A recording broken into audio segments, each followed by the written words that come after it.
If anybody would like an agenda, I believe they are on the stool just outside the door. Mark Andre, I haven't seen you in a while. Would you stand and lead us in the pledge today? Allegiance to the flag of the United States of America and to the republic for which it stands, one nation, under God, indivisible, with liberty and justice for all.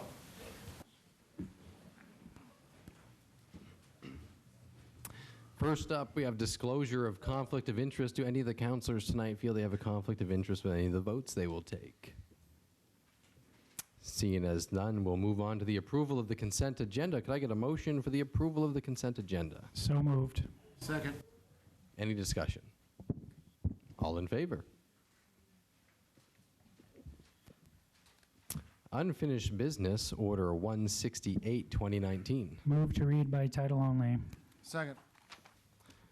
All in favor? An order providing for acceptance of a 2018 FEMA Assistance to Firefighters Grant. Move to adopt. And second. Any discussion? Could I get a roll call, please? Counselor Morris? Yes. Counselor Bofia? Yes. Counselor Smith? Yes. Counselor Mayu? Yes. Counselor Coelho? Yes. Counselor Thomas? Yes. The vote is 6 in favor and 0 opposed. Next on unfinished business, Ordinance 172, 2019.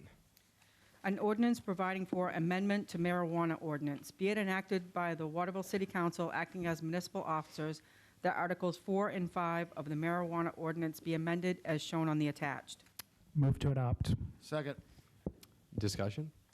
If I could just point out that the amendments that were suggested at the last council meeting are incorporated into the attached document in yellow. And as we read through and based on some of the questions that were posed at the last meeting, we put in some proposed ordinances in blue that would just clarify that the $500 application fee, to continually refer to it as an application fee, and also that the permits would be for a one-year duration, 1 year from the date of issuance, because there wasn't really an expiration date specified. So those are incorporated into the document, if you would like to make a further amendment. I would make a motion to amend the ordinance to include the language highlighted in blue in the attached document. And second. Any discussion over the amendment? All in favor of the amendment? I'll move the order as amended. Any discussion? I'll take a roll call, please. Counselor Morris? Yes. Counselor Bofia? Yes. Counselor Smith? Yes. Counselor Mayu? Yes. Counselor Coelho? Yes. Counselor Thomas? Yes. The vote is 6 in favor and 0 opposed. Moving on to new business, Order 174, 2019. Move to read by title only. Second. All in favor? An order providing for acceptance of city street. Move to adopt. Second. Any discussion? Mike, it seems like this is just to clean up an oversight. It is really, because, I mean, the city discontinued that small portion of the Shores Road a number of years ago, but there really wasn't much sense to it back then. And microphone. And I think that we've been pretty much maintaining that section of road anyway in terms of traveling over it to plow, so it really only makes sense for us to take it back. Nick has any more details that you want to, because he's worked with the folks on Shores Road.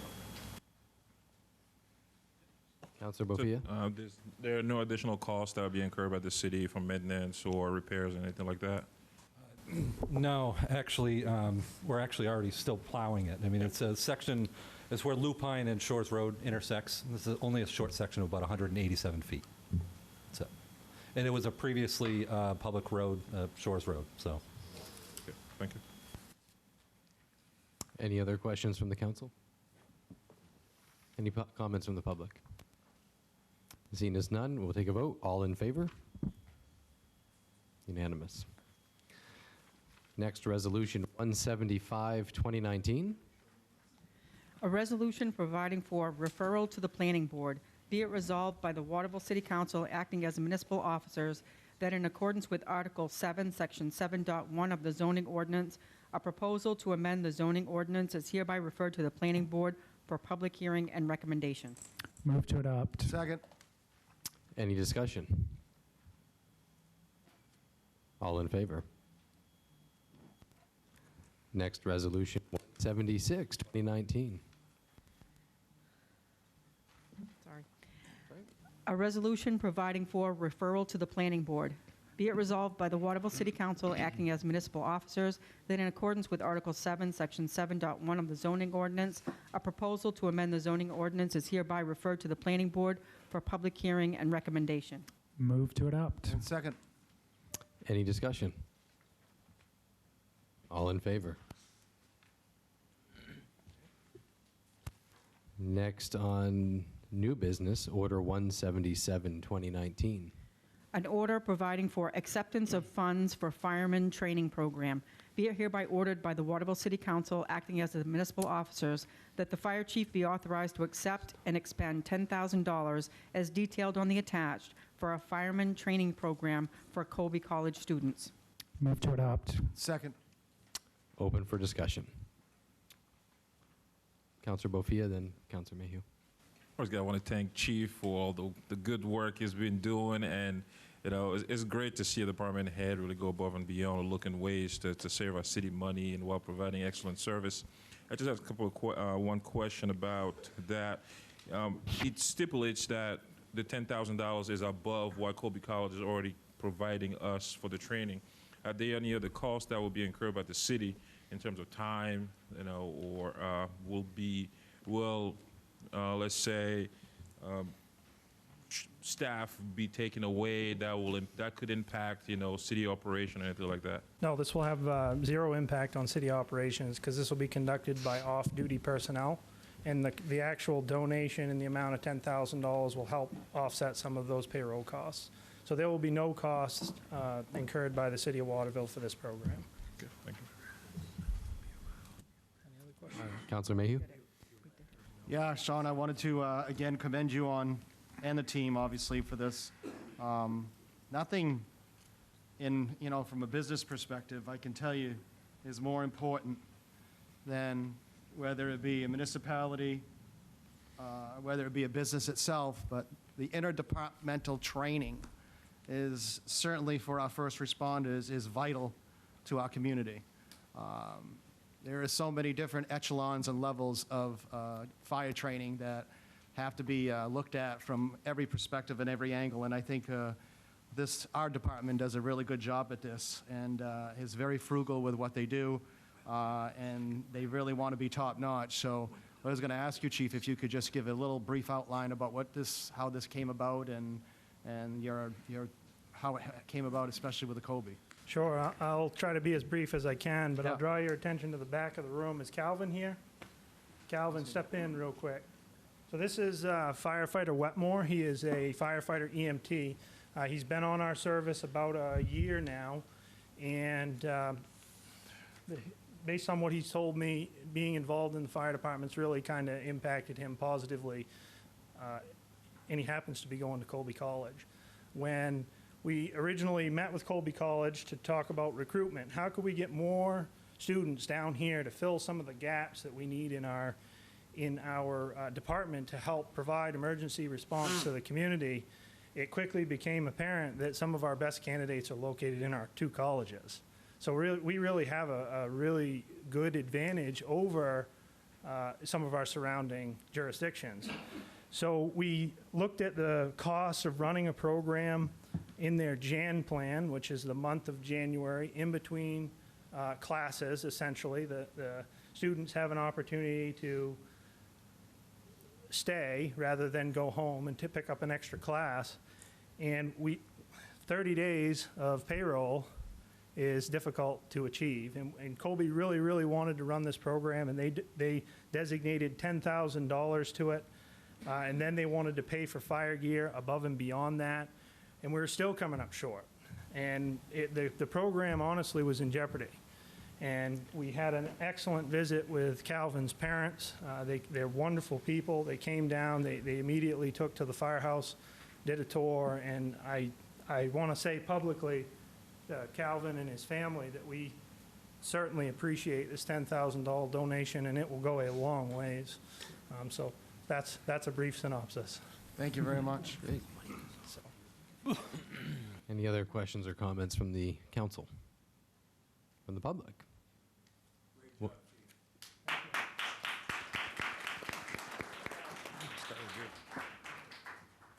We will take a vote. All in favor?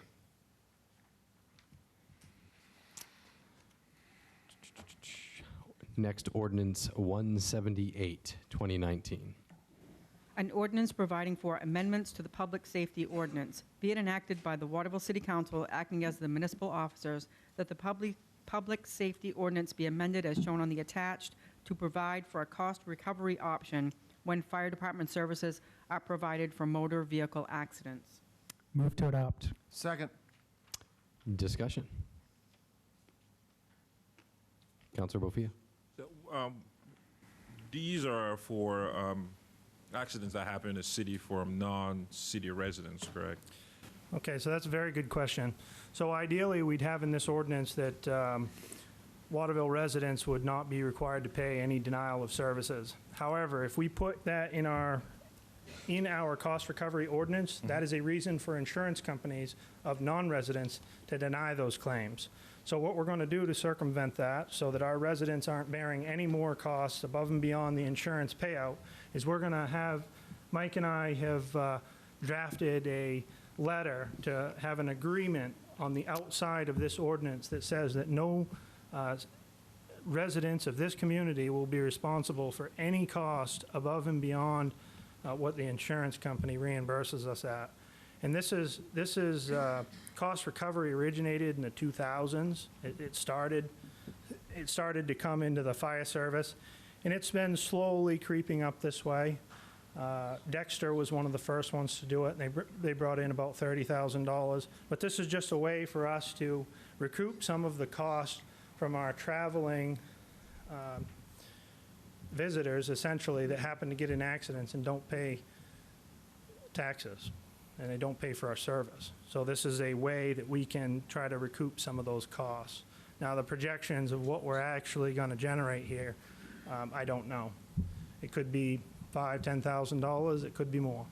So, but we want to have this in place specifically not only for vehicles, but we want to have it in place for what happens if an aircraft was to crash. You know, we want to be able to go after the insurance company to essentially pay for that fire department service, because every insurance policy that we have on our aircraft, on our vehicles, all covers fire department services. So, and that's something that me as a resident, I had no idea. I'd never read my insurance policy. So, Gee. Don't say that out loud. so in a little bit more history, fire departments were originated from insurance companies, and fire departments turned municipal, but the insurance companies never stopped charging the premiums. So they kept charging the premiums all along to pay for the fire departments, but fire departments just didn't just stop paying. Just stop collecting revenue. So.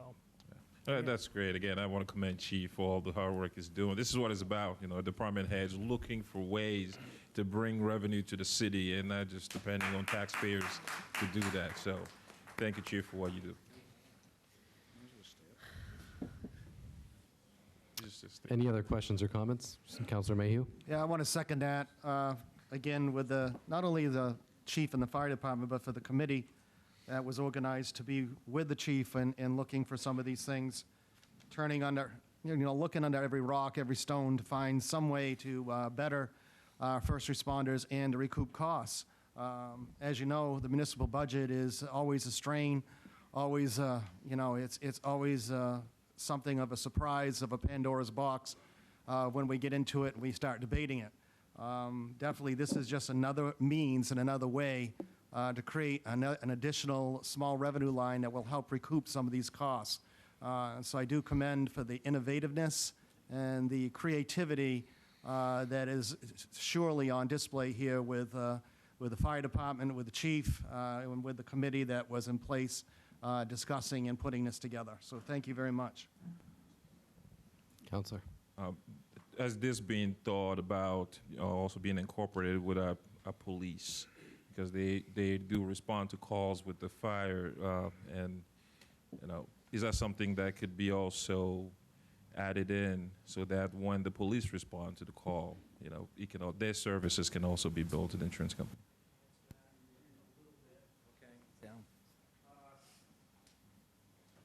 Just to quickly answer that, when I had a conversation with the cost recovery company, I actually asked them about police services because I knew that that was one of the questions that would come up. And to their knowledge, there's only one police department in the state of Maine that charges for this type of fees.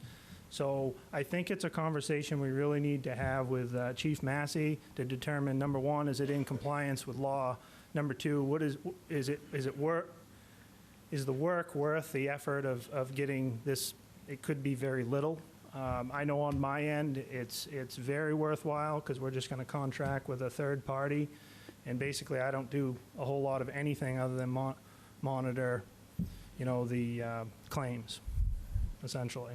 So there's only one other police department based on my conversation, and that will be something that the city manager and the police chief should discuss in the future. Okay. Anybody else from the council? No, public. We'll take a vote. All in favor? Oh. Yeah, please state your name. Tell us where you live. Yeah, Mark Andre. You said Waterville residents will not be liable for the balance left over after insurance payment. How are you determining residency in Waterville? That'll be up to the council to decide, but basically, if there's anything that would indicate that you own a piece of property or you're a resident here, I'm just going to tell them, don't bother. Well, I would imagine most of the time the insurance will state the residential address, will it not? Possibly. Is that what you'll go by? That's right. The address of the insurance is probably the best telltale sign where those insurance bills are going. Or driver's license would indicate residency? Yeah, and that's something that we can have as a conversation outside of here. Sure, it was just a question, yeah. No, it's a good question. I appreciate that you brought it up. That was good. All right, we'll take a vote now. All in favor? Wonderful. Next, where are we at? Resolution 179, 2019. A resolution for providing for purchase of ambulance for fire department. Be it resolved by the Waterville City Council acting as municipal officers that the fire chief be authorized to spend up to $131,000 for the purchase of 2 used ambulances for the purpose of providing transport service. Said funds will come from unexpended 2019 bond monies that was allocated to the fire department and complies with the city's purchasing ordinance, Article 5C, waiver of bid process. Move to adopt. Second. Open for discussion from the council and questions. Counselor. Okay. Chief, I know this has been a very much talked about subject in the last couple of days, and I'm sure a lot of people have questions. A lot of constituents reach out. They had some questions that they were hoping could be answered. So I have a list here. I'm just going to go through. Excellent. So one of the first question was about the vehicles and the ambulances. Sure. On the ordinance, it stipulates that these vehicles are going to be used vehicles. Right. So some of the residents had a question about, how used are these ambulances? One of the comment that was made is that most places do not replace an expensive ambulance if there's still some use for it, and they most likely discard it. And so these ambulances, are they discarded from other communities, or what is the situation of these ambulances? So these ambulances are, well, rather than me tell you, why don't I just hand it to you?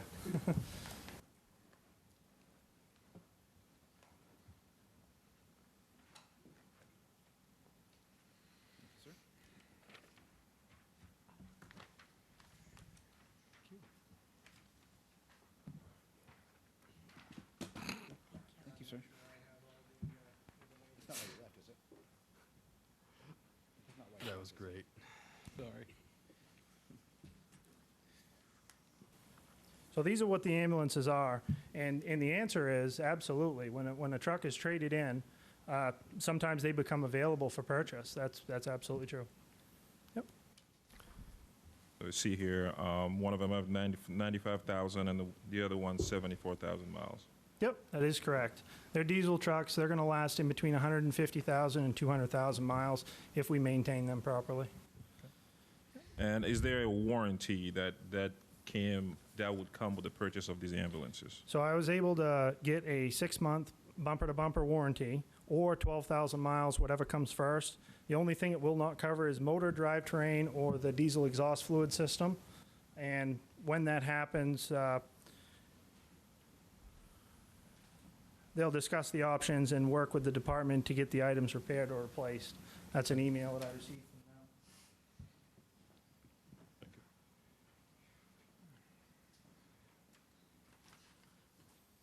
And the vehicle those two ambulances, they were obviously stripped when they were put in at the dealership. So we will have to provide the equipment that will go into those ambulances. Yeah, they'll come with power stretchers, which is, if we were to buy new, are about $30,000 a piece. These are used power stretchers. They will come with them. As far as like lights and all the functions of the ambulance, they're there, it's intact. And as far as like medical supplies and any equipment that we would need, we have at the department on our fire trucks now. We would just simply equip the truck with, we're asking for a little additional money to help with radios and the miscellaneous equipment that we may not have anticipated. Okay. And how much additional are we asking? It was $20,000. So the invoice that was negotiated, we reached out to several different vendors. Two of them are, one is Autotronics out of Bangor. The second is Sugarloaf Ambulance out of, by way of Farmington. And they had a pair available that was $20,000 more expensive. So it was about $130,000 before we added our $20,000 in possible. So it had been $150,000. Okay. So this was the better option, and this is an extremely unique purchase where they're used ambulances. This is not something we can put out to bid, or it's just to get two alike trucks that are exactly the same. The chassis, the motors is extremely unique. Thank you, Chief. So what would be the impact of staffing, and how many more staff would we need to hire? Well, that's a good question. I don't think we're talking about staffing tonight. I think what we're doing is looking at the purchase of 2 used ambulances so that we can establish in the future what staffing model the council wants to see. If the council wants us to do nothing and just to have these ambulances available to support our partners, then we will do that. But if the council wants to see revenue like you've requested, then we're going to have to utilize staffing, and we're going to have to employ some kind of a model. I've provided the committee with 4 options, but that's really going to be up to you guys to decide. We're not talking about a staffing model. We're talking about the purchase of 2 ambulances. But why would we buy ambulances if we're not going to I guess I feel like these things go together. Well, I definitely agree that the future for this agency would include staffing those ambulances if revenue is the only, our only mission here. But my mission is to provide the best service to the city of Waterville that we have to offer. And right now, we have other fire departments coming into our community and transporting our residents to the hospital when Delta is not available, and that's concerning to me as the fire chief. So tomorrow, if you buy me these ambulances, I don't care if I have to take the guys off and rescue them, put them on an ambulance and get somebody to the hospital, that's what I'm going to do. So it's about providing the best level of service, and even if we're nothing more than backup, right at this moment in time, nothing more, I'm happy with that and I'm satisfied. Thank you for that answer. You're welcome. Thank you, Chief. I think it's a very good question. Let's see. And would that have also an impact like on dispatch? Is there additional staff would be needed for dispatch? This will have no impact on dispatch that I'm aware of. I met with Chief Massey to go over my plan. He appeared to be somewhat in support. I can't speak for him. He's obviously not here. But the impact to the dispatch is going to be instead of saying rescue 1, you're en route to a call, they're going to say ambulance 1, you're en route to a call. And then when we clear, they're going to say ambulance 1, you're back in service, or you're transporting to a hospital. There's very minimal impact to our dispatch. And we currently dispatch for Delta, right? We currently dispatch for Delta and Waterville Fire and many fire and police agencies around. Okay. So if we were to get into the ambulance service, whether, we employ people or we just act as a backup, is there some liability that is attached to that, and how much liability? I think any time that you're in the medical field, there's liability. There's no question about that. I'm not going to deny it. But we already have liability coverage. We already do the job. We already move patients. We help Delta every single day. So the liability, yes, it would be increased. And the coverage specific to that increase, just to put it in a dollar sign for you, it will go from $517 a year to $1,034 a year.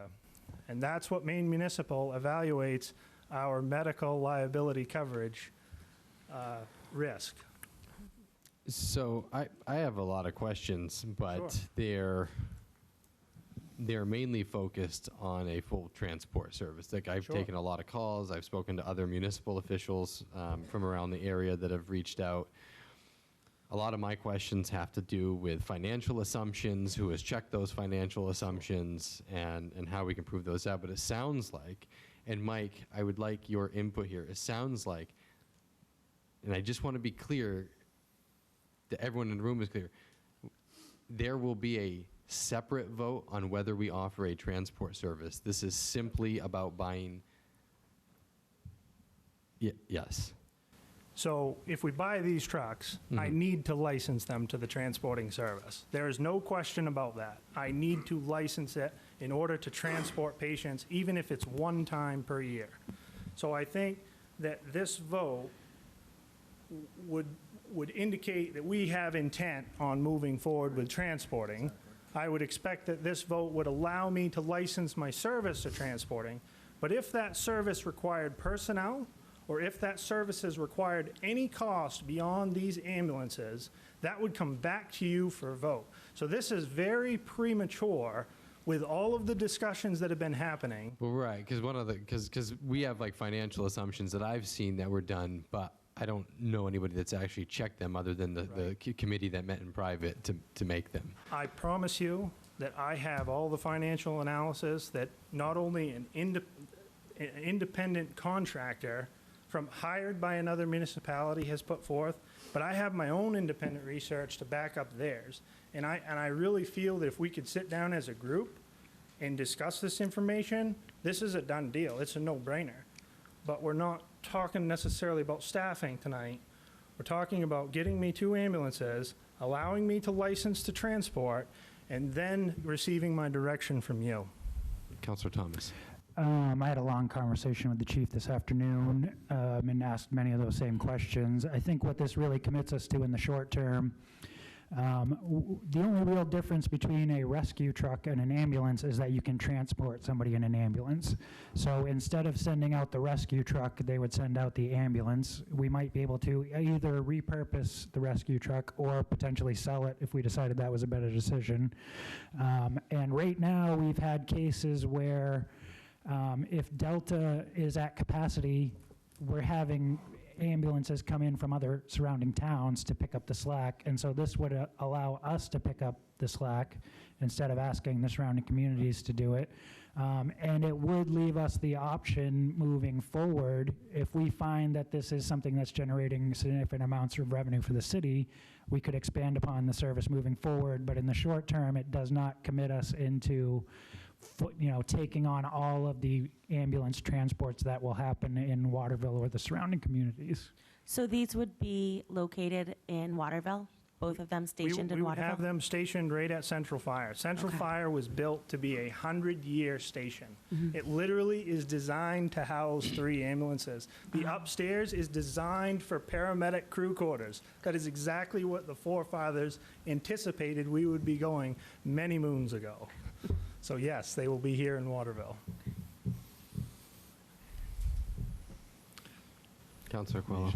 And there has been a lot of premature talk about what we're going to do financially. Our numbers aren't completely vetted. I trust in what we've done for numbers, but our committee still has a lot of work to do. There's a lot of misinformation out there that just isn't 100%. quite right. And in order to do transport of any sort of patient, we must have the vehicles before we can petition the state. I know that sounds backwards, like we should be able to petition the state first and then get equipment, but we must have the equipment first. Is that a fairly straightforward process as far as you know? That is very straightforward. So there's Chapter 3 in Maine EMS rule. Chapter 3 basically says you need this equipment in order to function as a transporting service. And we have all the equipment now with the exception of an ambulance and a stretcher. But I mean, the state approval should be fairly It's very easy. straightforward. I do expect some opposition. That is something that has occurred every time that somebody wants to start a new ambulance service and they have competition. There's no question. But there's nothing that would prevent us from licensing to the transporting service that I'm aware of.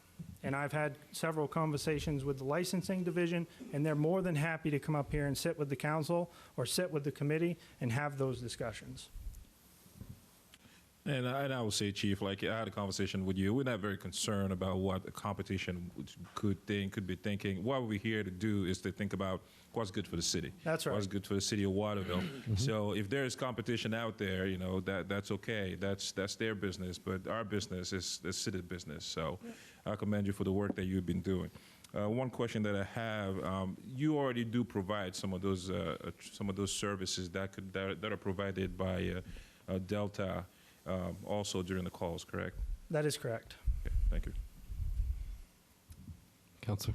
Yeah, Chief, again, can't reiterate enough, along with the rest of the council, about the work of you and your team, and of course the committee, which has been in consultation with you extensively, and the work, and obviously I do agree with Jay that there's been a lot of misinformation out there and a lot of perception that is untrue. We are continuing to move forward. This is a process. This is part of a process for you, Chief.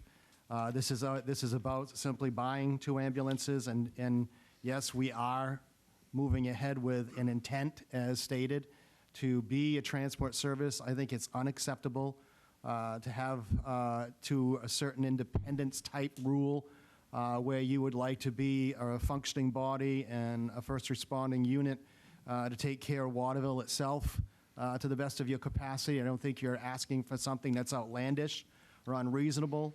I think our fire department should be armed with the resources that it needs to perform at a higher level at all times. I don't think we can even should be debating when it comes to public safety for our community. And I think this is something that has long been talked about, long discussed. Like I said, having Chief Essler here with his creativity and innovation and very deep analysis from what I have seen from the committee and from individuals that know the department inside and out, I am very supportive of what I'm hearing here tonight as far as starting a first step initiative towards trying to declare the intent to start a transport, which will only enhance and supplement, Delta in a way, because it allows the department to work that more inclusively with them as partners. So that's my point of view on that. And I just want to be very clear that none of the plans that I have presented in the committee or even have discussed have excluded Delta. None of them. Not one plan that I have. As a matter of fact, most of the men and women in the back of the room that work for Delta are excellent providers. They have done a very good service for the city of Waterville. All we want to do is help. And if we can do some better, and it is in the best interest of the city of Waterville, then we should take a look at that. We really should.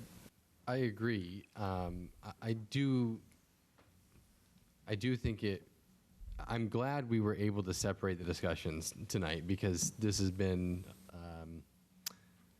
presented very differently. It does change the discussion from what I thought we were going to be having, because we do have an obligation, if after this we go forward with a full transport service, to make sure that those numbers are absolutely vetted, and that for Waterville specifically, that this is not going to require a municipal subsidy. It will be a revenue positive project. That's our duty, for sure. And I'm glad to know that that is something that will happen as a separate piece. I would like to ask our city manager what his thoughts or concerns are on this. Well, I just want to repeat what you just said, and I said it from the very, very beginning of this whole discussion. I think the most important thing that we all can do is to bring someone in from the outside, an unbiased, objective party, to look at the numbers and say, yes, we think this can be something that can be self-sustaining for the city, or no, we're concerned about these other numbers here. Whatever that may be, I think we really would be making a big mistake if we didn't at least do that analysis. Okay. And just so the information is clear for the public too, because I've heard a lot of different things, can you explain where these funds are coming from? Okay, well, thank you for asking. Yeah, because that's also a piece that I've heard a lot of different answers on, and I think it would benefit everybody to hear. Absolutely. So to be 100% honest with you, it doesn't matter to me where the funds come from. I'm more interested in providing the best service I can for the community. However, when I came down here and asked in my preliminary projection of what the tower truck was going to cost, I really thought it was going to cost $1.5 million. That was the information that I received from vendors. That's why I came down here and asked for that amount of money. Yeah. And when we went out to bid and we put together a committee of our hard-working firefighters, I can't say enough good about it. They came in $170,000 under budget. Now, that's incredible. And then Mike and I took it another step. We negotiated a couple prepay options with the vendor after we had made the selection, and we saved an additional $20,000. $20,000 in prepay options on the purchase of this truck. So we essentially have $190,000, and it's left over in the bond, and it is my understanding that money, and please correct me if I'm wrong, needs to go toward the fire department or fire department-like expenses. It actually needs to go to similar equipment almost, because we tell the bondholders what the lifespan is on that specific piece of the bond. They're counting on the interest payments on that, so that is accurate. But thank you for clarifying that that's additional bond money that was left over from the truck. I guess I would already factored into taxation, so there's no tax increase here. correct.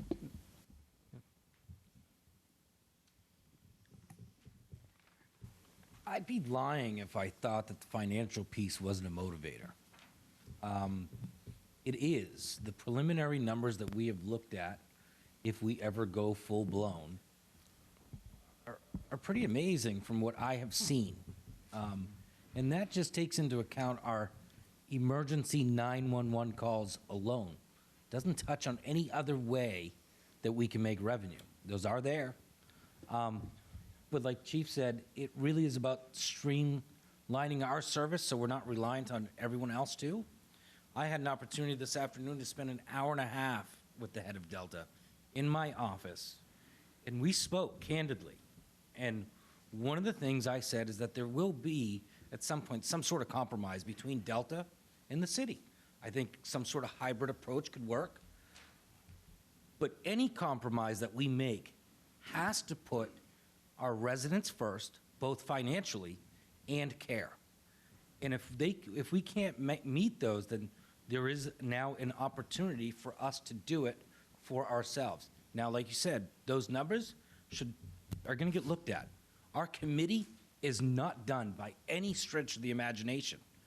But this is just a first step in making sure that in the future, we have the opportunity to make sure that our residents are getting the best care possible, and that we're doing so and possibly making some money that will relieve them in taxes in the future. Now, if that all bears out, it makes sense for us to do this. This is the first step. The last question I have, and again, it's a little bit different than I had planned, strictly based on the purchase of these, forget an expanded transport service for right now for this Sure. question.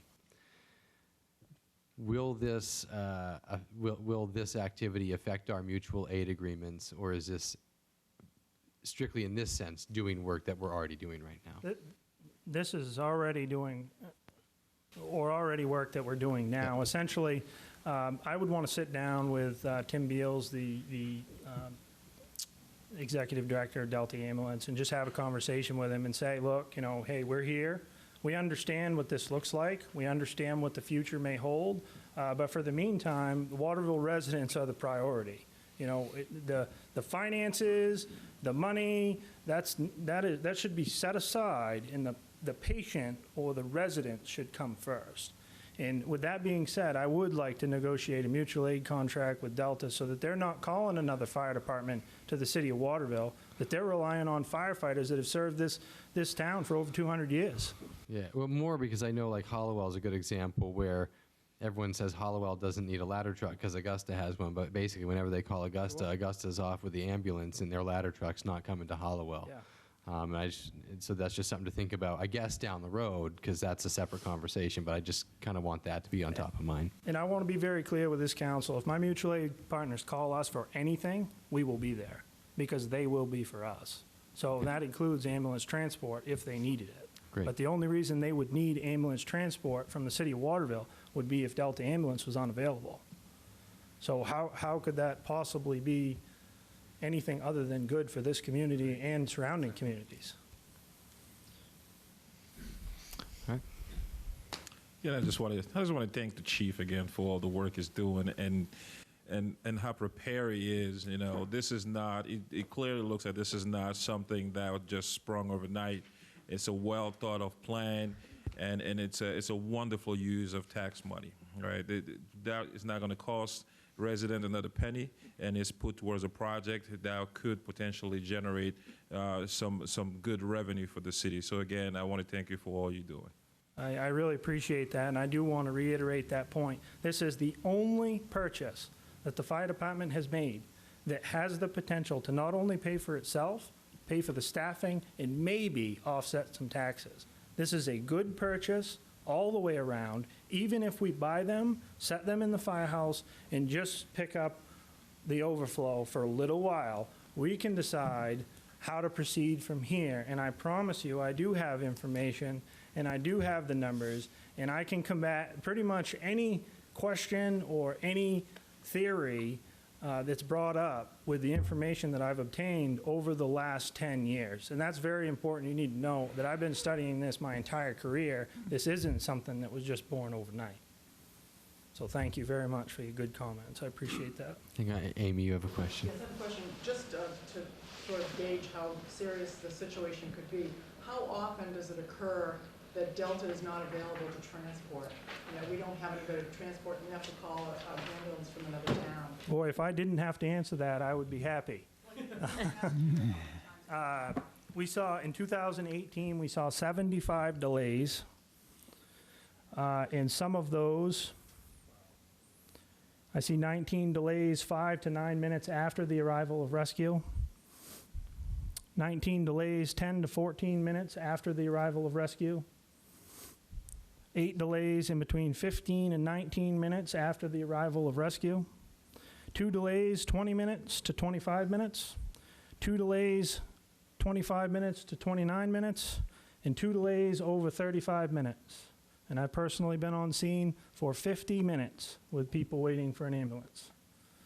And Chief, those delays are people waiting for care who need I want to be ambulance very services. clear that the service that we provide, that patient is receiving care. That patient is receiving care, okay? What they're waiting on is ambulance transport. Yeah. And again, I got a lot of information here, but out of respect for Delta, I just want to stay away from that if possible. Chief, a couple of things. One, I know it's been rare, but there's actually been instances where our employees have driven Delta's vehicles, correct? In 2018, we drove or rode in the back of Delta Ambulance 89 times, and to the best of my knowledge, we drove them to the hospital at least once, if not twice, today alone. And then the other question, the trend really for fire departments is the vast majority of the calls you're getting these days are for rescue EMS calls, not fires, actually. As I recall, you said 80%. About 80%. And we actually, I'm not sure if anyone's aware, but Maine is the oldest state in the country. And we have an aging population, and you anticipate that those numbers will continue to shift more towards rescue calls than fire calls. Well, that's a great question, and actually, I'd like to draw your section to page 24 in your tabs, but the city's comprehensive plan that the city designed in 2014 outlined all of the aging demographics in this community, not the country, not New England, but this city. And basically what happened is the baby boomer population is aging. And the baby boomer population, as it moves into 65, that the use of ambulances significantly increases. You were an Xer. And when that increases, we have to be prepared, and we call this a silver tsunami in EMS. We call it a silver tsunami. So you say Mike is going to need those services pretty soon. I was trying not to look at Mike.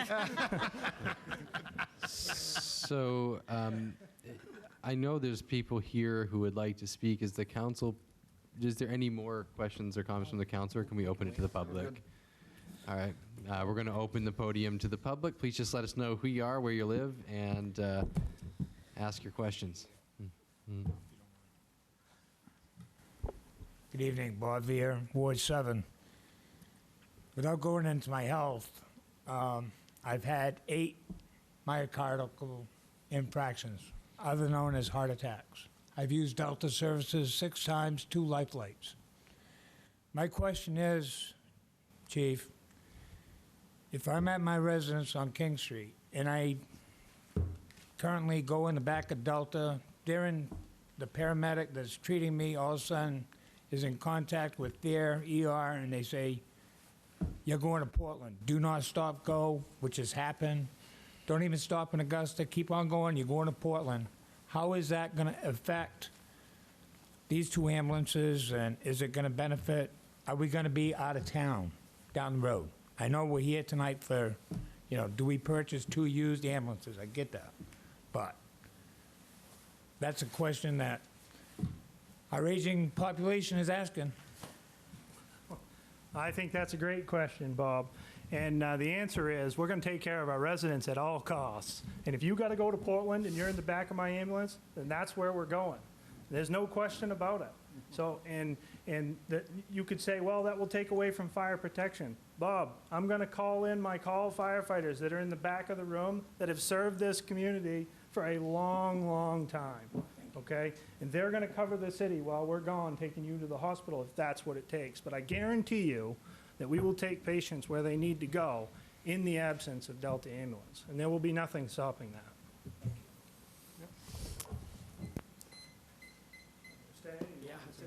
It's Scott McAdoo, Ward 7. Just a quick question, actually. I kind of like the idea. Scott, can you speak up?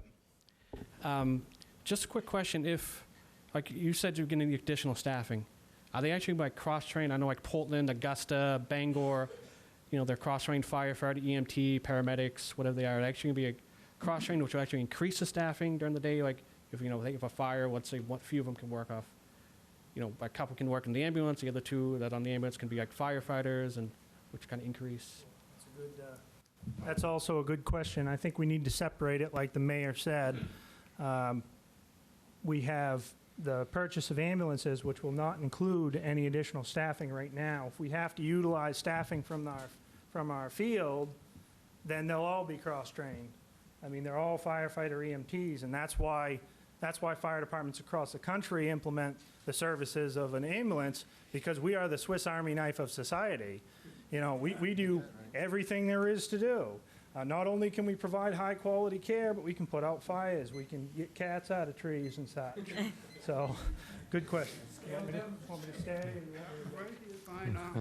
Hi, welcome. Skip Cool, Ward 2. Chief, you mentioned your people driving the ambulances. Will you be able to work a partnership with Delta so that they can climbed into your ambulance is needed. I obviously got to answer the question in the mic so it can be recorded. Delta and the Waterville Fire Department worked together for 40 years. As a matter of fact, the Waterville Fire Department helped build a Delta ambulance. If you don't believe me, I've got documentation in here to prove that as well. As a matter of fact, we used to build Delta ambulance. They utilized our services so much.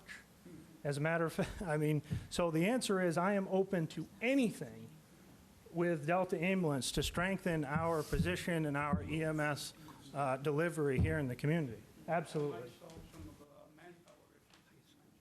Yeah, listen, I'm willing to do it. Whatever it takes. Julian Payne, Ward 5. The question really came to mind about what Eric Thomas was talking, that Delta uses the city for calls. What's their response to this? Do they go with a different company? Do they pull out of Waterville altogether? Do they stop serving Waterville? I mean, when their business is cut a little bit, you know, sometimes there's consequences. Maybe they'll say, well, we're not going to use you guys for a call center anymore. Everything looks good. All that sparkles isn't gold. And as far as delays in service, I mean, I understand those statistics, but those calls are triaged. If I sprain my ankle, I might wait 50 minutes. If I'm having chest pain, you know, hopefully it wouldn't be priority chest pain over, okay. Learn something. Okay. So it seems like this big difference. Smart man. So it seems like the city really needs to be on board with what Delta's response will be to this, so we're not surprised down the road, you know, when they pack up and move. I don't know. So thank you. Well, stay right there, brother. Stay right there. We got lots to talk about. So, introduce myself. My name is Mike Monk. I've been in EMS since 1981. That's 38 years. I was on the board of directors for Blueberry Region Ambulance Service for over 22 years, and I ran Waldoboro Ambulance for 3.5 years. So I got a little insight of how these things work. Let me say this. Moving up here to Waterville, getting a job at Delta has been a great experience. These guys here, they'll acknowledge we get along great, and I want to keep it that way. These guys work hard. I wouldn't want to do their jobs. I don't go running into buildings. I'll wait till you guys come out. That's just the way I am. But I got to question why you want to even think about getting an ambulance. Because in my experience, you should be running away from that instead of going towards it. It's a thankless job. The city of Portland, with MedQ, sent out $2 million worth of bills. How much did they get back? Give me a second. I'll tell you, it was in the papers, $1 million. They got half of their money back. And that's because they have a lot of indigent people. This was in the Portland press about 7 or 8 years ago. I don't know what they're at now. Well, their EMS transport is $2.70 million. That's directly from the fire chief. Yep. Annually. Yep. So I would say that number is a little incorrect. Well, this was, like I said, this was in the Portland press in a Sunday paper about 7 or 8 years ago. That's the only one I have. I don't go digging into facts like yours. That's all I presented. Yeah, that's fine. What level of service are you guys going to provide? Is it going to be the basic level, permitted to a paramedic? Is that how it's going to be? So you're not going to guarantee a paramedic on every truck then? Is that what my understanding is? You want me to answer the question? Yes. Yep. I cannot guarantee a paramedic on every truck like Delta Ambulance. Correct. The calls that we're talking about right now, Yep. Delta Ambulance cannot guarantee a truck. Well, that, Period. I understand. Okay, and that's great. You're I was listening to those numbers. Oh yeah, I think my voice is loud enough. You people can hear me. A little louder. I'm from Jersey now. Come on. So, but in retrospect, running on Waldoboro and going to Friendship, where you set it in the GPS and you're like 35 minutes before you get to the house, and there's no first responders. Town of Waterville is doing pretty good with 10 and 15-minute delays. You guys are already there, but the transporting service is delayed because we're taking care of other patients in the town of Waterville. It's not like we're just hanging out at the coffee shop and going, oh, let's just go. Nowhere I know. in my conversations did I I understand that, but I want the public to understand that. We are busting chops every day to get a call done and get ready for the next one. And that's our motto. I will say I live right near Delta Ambulance. And you hear a lot we of see sirens. those lights going 24 hours. I could get I'm up and get sorry. a cup of water at 4 a.m. and see you guys going. So. And the problem that I see with you guys is you're a fire department, and you come on rescue calls, and I love seeing you guys on scene. Absolutely, you guys help. I'm an old man now, I'm 65. I'm going to be part of that silver era there that you were talking about. It's nice to have you young bucks there to come and lift the patients up and down the stairs and help load us in there and help with treatments. You guys do a fantastic job. But at what point are you guys going to be on a fire call and you won't be able to help us? And vice versa, what time you're going to be tied up in an ambulance and you got a major explosion somewhere? Those are the things you got to talk about. So when you're talking about that, you're talking about extra staffing, no doubt about it. And if you think you're going to make a lot of money off of EMS, you're not. And every town, I would dare say that 30% of the patients that we take, or that I took in Waldoboro, pay full insurance, get the whole coverage, get paid. We get fully reimbursed for that. And I'm saying that maybe 10% are maybe slow pays, and the rest we never see penny. And that's the sad part about it. Yeah. I would say right now we get 0% reimbursement for our services. So Jay, I talked with Jay a few weeks ago, and he said that Delta used to pay us $20 or $25 every time. And so I went to our bosses and said, so what happened to that? How come you guys don't pay more? You never sent an invoice. And it was $75 for each time. You never sent an invoice. The chiefs never sent an invoice. Interesting. So there's some revenue you guys could be having. How many times? 89 you guys helped us out?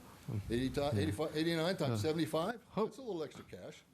I guess hopefully what we're gleaning from this is if we move if the council decides to purchase these, the next question's going to be, the next thing we talk about is going to be a transport service. Right. I'm certainly hoping that we're bringing as many relevant voices to the table for that discussion as possible. My commercial to you guys is it seems like nobody's talking together. We're talking at each other. We need to have an open line of communication because the people at Delta are stressed. There's no doubt about it. What are they going to do? They're going to take all our revenue away from us? What's going to happen to us? Right. Sure. And that's something we don't want to happen, and you definitely don't want to happen. Sure. Yeah, sure. I want to have a team effort here. What I don't want to do is I don't want to go back and forth with Mike. Mike's a personal friend. No, I agree. And this I is don't want not that either. the forum for it.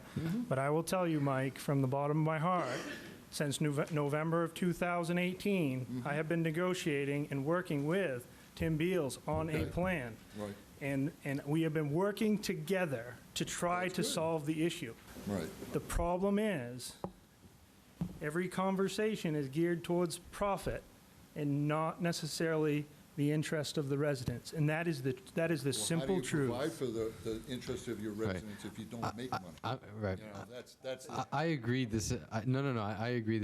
We should probably wrap this portion of. my piece. But I do think. I meant their conversation, Hillary. We are making way for you. Come on up. So I have a similar question, and you sat down, which is why I was freaking out. Oh, sorry. So my concern really is for the residents. Okay. So I'm a mother of a child with 2 medical disabilities, and we have needed ambulance transport to Boston. So you're using things interchangeably that I actually don't think are interchangeable, and that I want to clarify. So an EMT is not a paramedic, is that right? That is correct. Okay, so an EMT gets about how many hours of training? Semester. So maybe 120 hours. Yep. A paramedic, how many hours? Almost a year.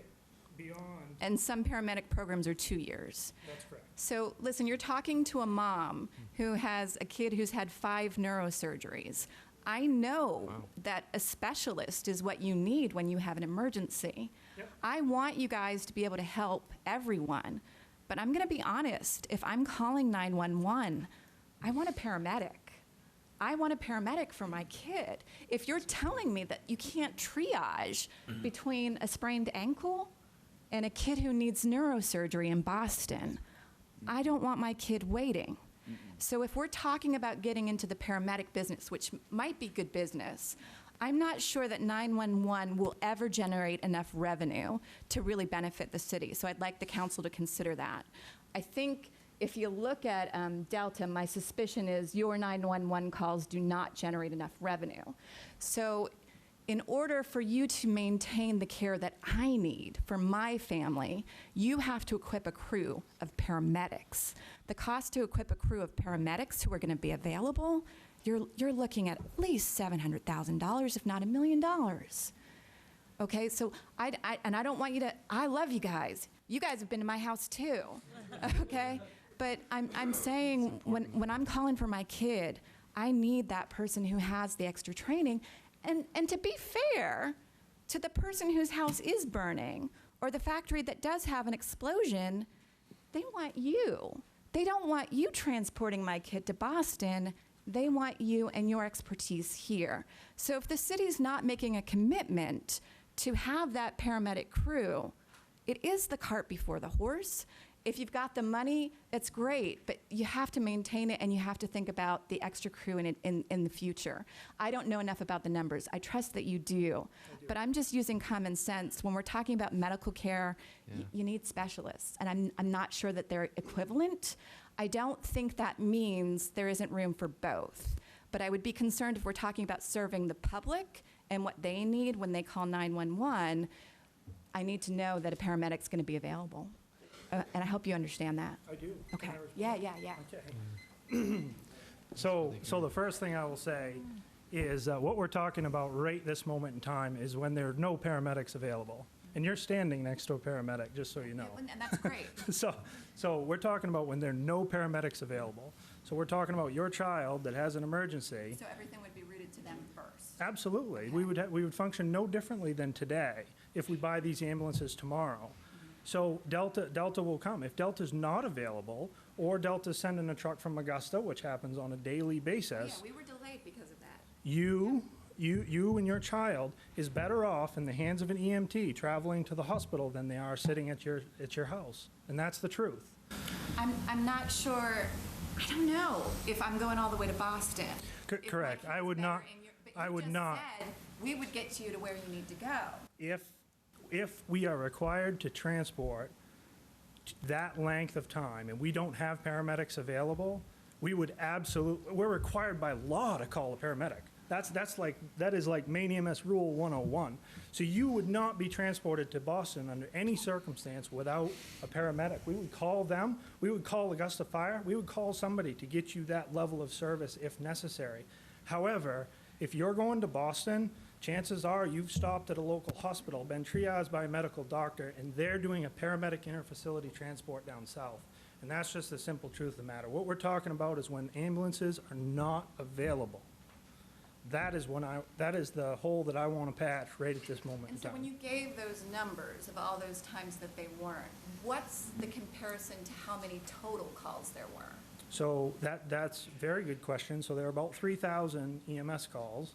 A And year? Yep. Okay. And about 90 of them, you saw, or 75, excuse me, were delayed. I'd have to look at my calendar. So that's a very small percentage, but understand that one person having chest pain like Bob, we load him up, we get him to the hospital, he's in the care of a doctor, even if we don't have a paramedic available. Okay. And understand that other fire departments that are coming into our community are not at the paramedic level. And I cannot stand here and say we will have paramedics on the trucks. I can't do that. That's against our service license for us to do. But I will tell you that my staff has paramedics, and if they're available, they can be on that truck if necessary.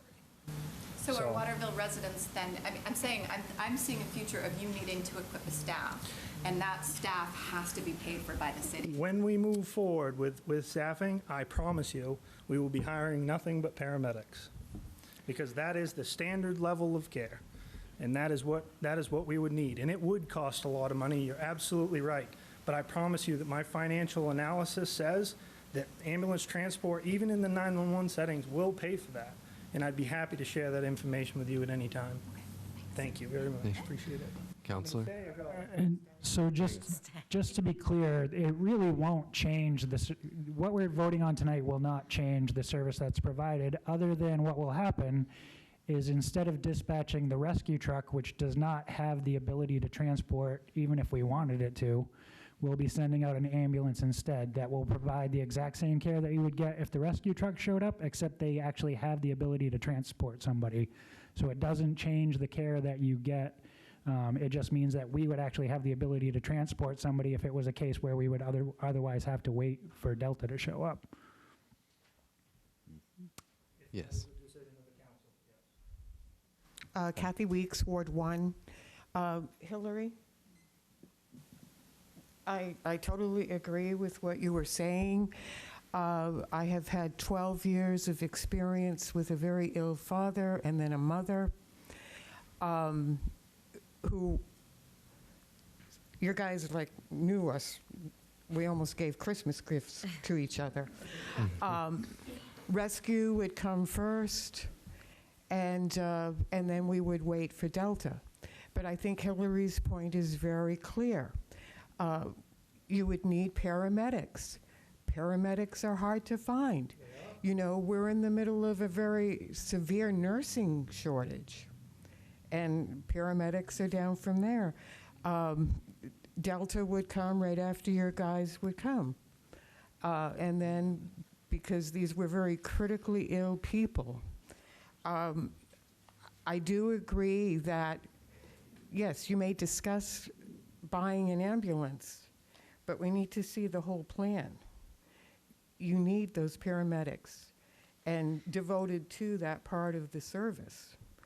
But Chief Essler, you and your staff, your captains have worked on this plan. You and your staff have been the ones that have investigated everything. So I do want the public to know it's your crew that's done it. There may be some council members now, but it's your work that has done that. So we do support that. It's just, let's look at the whole plan, you know. That's great to have, what? It's sitting right there in the book. Yeah.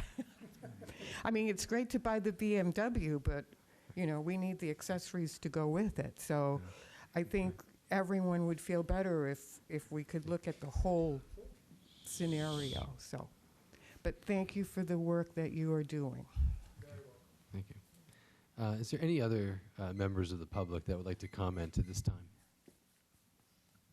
Would the council have any further commentary, or Chief? All right, we will move to a vote.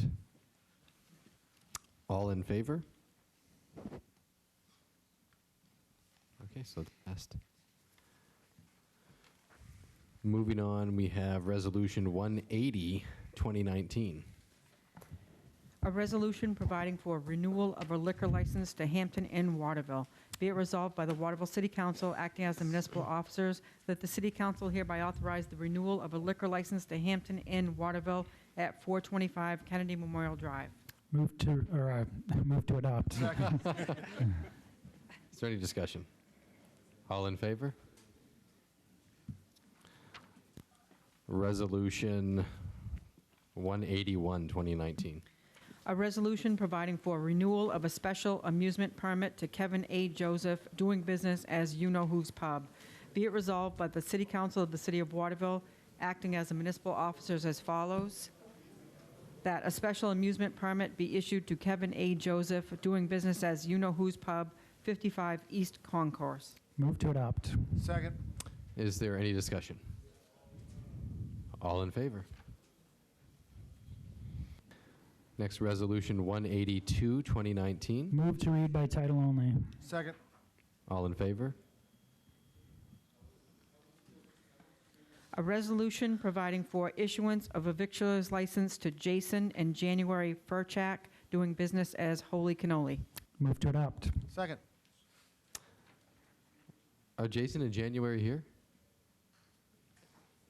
Well, hey, welcome. This is very exciting. Do you guys want to say a few words? You don't have to. There's no pressure. But if you would like to, you have the opportunity. My wife and I are best friends in the love, and this is the next step of our life to get us on through. And we appreciate the community. We're super excited what's going on in Waterville, albeit we don't live here. I work downtown. January lives downtown, and we work even more downtown. But we look forward to seeing all your friends friendly faces and all the positive attitudes we have here, so thanks for having us. Ah, it's wonderful. We're happy to see you, and best of luck to Tom and Candace as well. Yeah, thank you. Any questions? All in favor? Next is Resolution 183, 2019. Move to read by title only. Second. All in favor? A resolution providing for issuance of a victualer's license to Jamie M. Stanley, doing business as KMD Lunchbox LLC. Move to adopt. Second. Is Jamie here? Would you like to come give a plug? You don't have to say anything. Hey, we're just No, we're happy you're here. I just want you to feel welcome. Thank you. Yeah, all in favor? Great.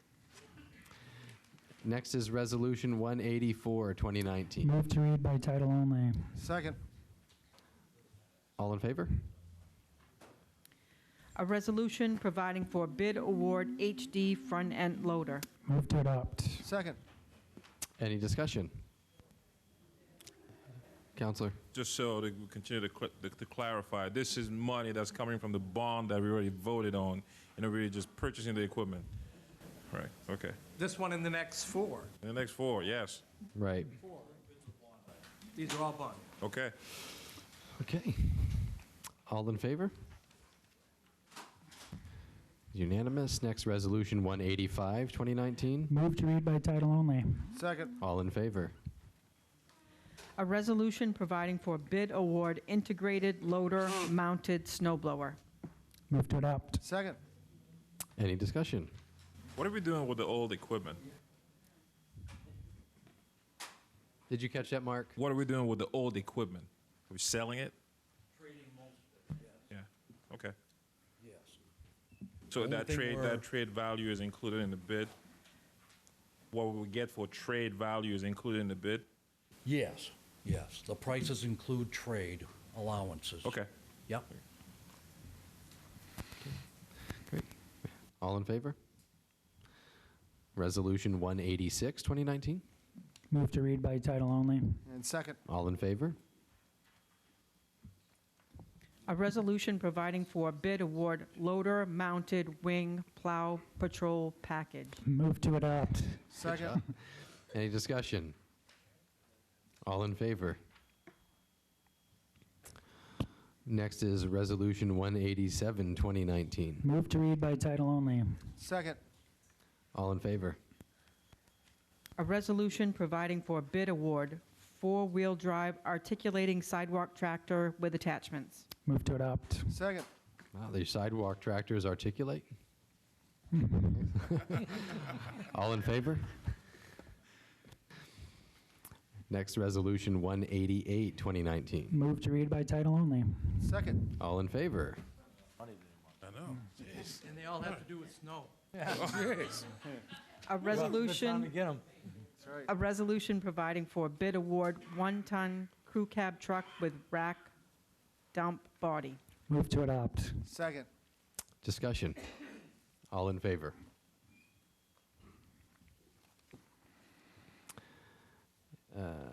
Resolution 189, 2019. Move to read by title only. And second. All in favor? A resolution providing for bid award four-wheel drive loader backhoe. Move to adopt. Second. Questions? Comments? All in favor? Next, Resolution 190, 2019. A resolution providing for transfer of memorial funds. Be it hereby resolved by the Waterville City Council acting as the municipal officers as follows, that the city hereby transfers the balance, approximately $208, from the Boothby Memorial Fund to the Riverwalk. Move to adopt. Second. Discussion. All in favor? Did you have a question, sir? Order 191, 2019. An order providing for acceptance of money from Walmart unclaimed property. Be it hereby ordered by the City Council of the City of Waterville, acting as municipal officers as follows, that the city hereby accepts the $1,600 unclaimed property check from Walmart shown on the attached sheet. Be it further ordered that said funds shall be deposited into the general fund. Move to adopt. Second. Discussion. How does that work? So they have unclaimed property at Walmart that they discard and we get money? Yes, I mean, the state maintains that list, and the people in our finance office very often go through that state list of all unclaimed checks. And in fact, there was one there issued by the city of Waterville way back when that was never cashed. So it sat there for a long time. Yep.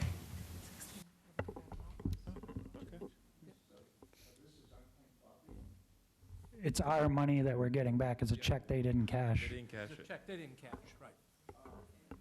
More.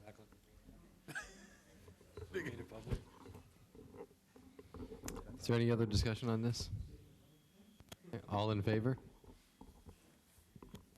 Next is Order 192, 2019. An order providing for transfer of TIF funds for Kringleville and the Parade of Lights. Be it hereby ordered by the Waterville City Council acting as municipal officers that the sum of $5,000 be transferred from the downtown TIF account to the general fund for the purpose of supporting Kringleville expenses and lighting for the holiday season. Move to adopt. Second. Does this mean we're going to have more lighting Yes. this year? Yes. Oh, yeah. All right. And apparently Walmart's going to pay $1,600 of that. Thank you, Walmart. That's fantastic. Thank you. Fantastic.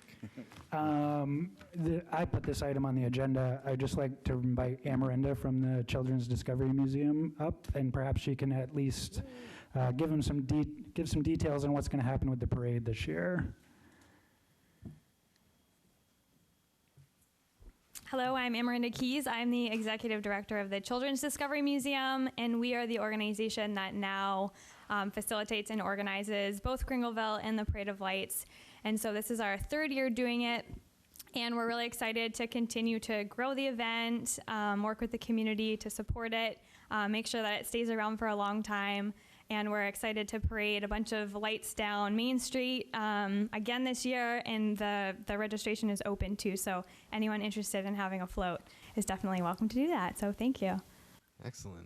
It's great. I want to thank Miranda for the work she does. She's been involved with us with KV Connect, one of the young professional group in Waterville, and it's great to see fellow KV connectors doing fantastic work for the community and helping us have a fantastic Christmas. Thank you. Thanks. Yeah. Well, I'm happy about this. I've been asking for more Christmas lights for 5 years because I remember what downtown used to be like around the holidays, and I think this is wonderful. This is what brings people downtown. So I appreciate that you put this on tonight. Any other comments? Yep. All right. All in favor? And next is Resolution 193, 2019. A resolution providing for recognition of state holidays. Be it resolved by the Waterville City Council acting as the governing body for the city that the city recognizes the titles of all holidays as determined by the state. Move to adopt. Second. Does that mean this still requires, because just to be clear, the city actually already recognized Indigenous Peoples Day, and my proclamation still exists and will continue to. I think there's actually some changes that need to be made to the personnel policy, however, if that's the intent. But I do want to make clear that this actually doesn't change anything. You'll be able to make a proclamation again next year. I know. Yeah. Other discussion? Yeah, I have some response to this resolution that I'd like to make based on the last council meeting with the proclamation.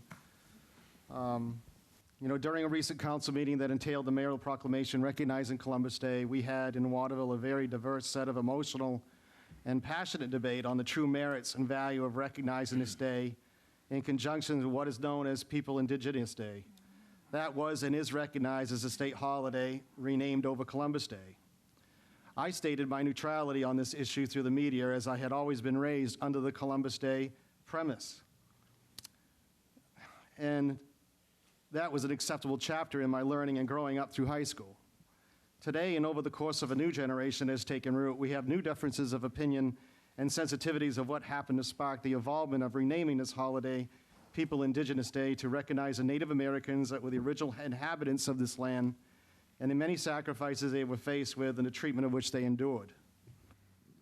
As I have walked my ward, which I do on a frequent basis, and in fact, over the last 48 hours, I've walked it extensively, I have seen a true split of opinion regarding this holiday in the city of Waterville.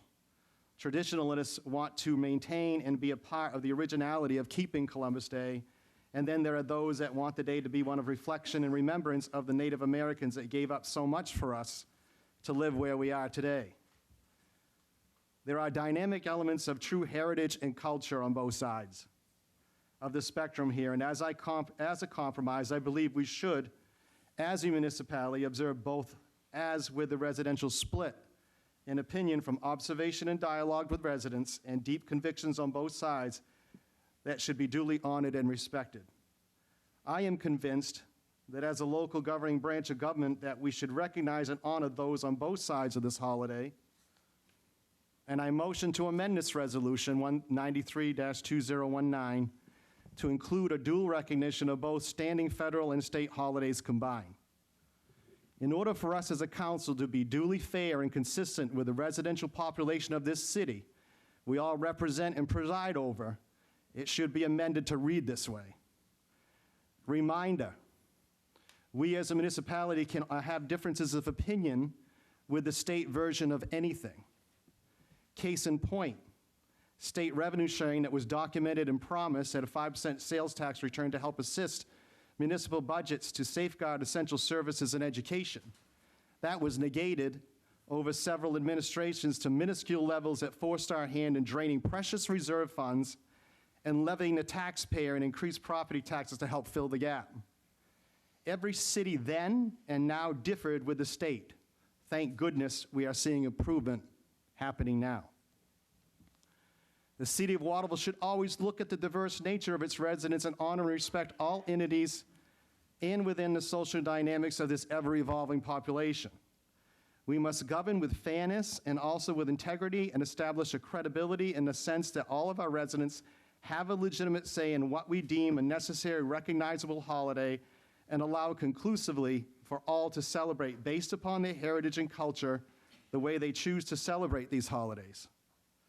As chairman of this council, I respectfully ask that we approve an amendment recognizing both sets of holidays and note that it appeases those who stand by tradition of European discovery and those that want to honor a people that were seemingly taken advantage of and even brutalized to the tone of being the background of American history. Continued dialogue and education on both sets of holidays will only draw us further together instead of further apart.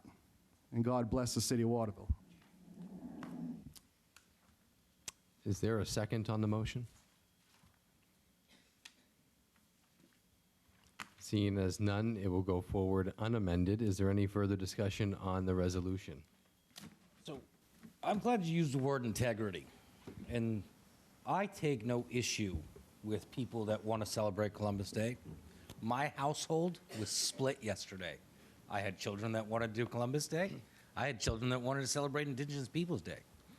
I have a son that's a Steelers fan and a house full of Patriots. The point is, integrity is important.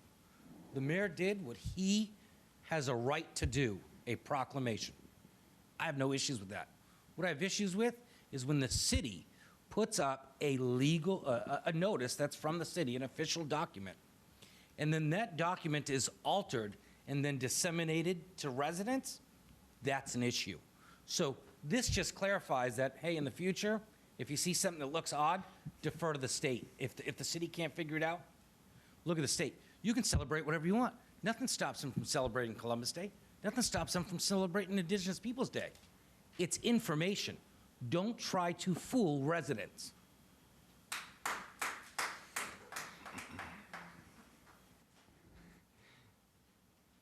Any other commentary on the resolution?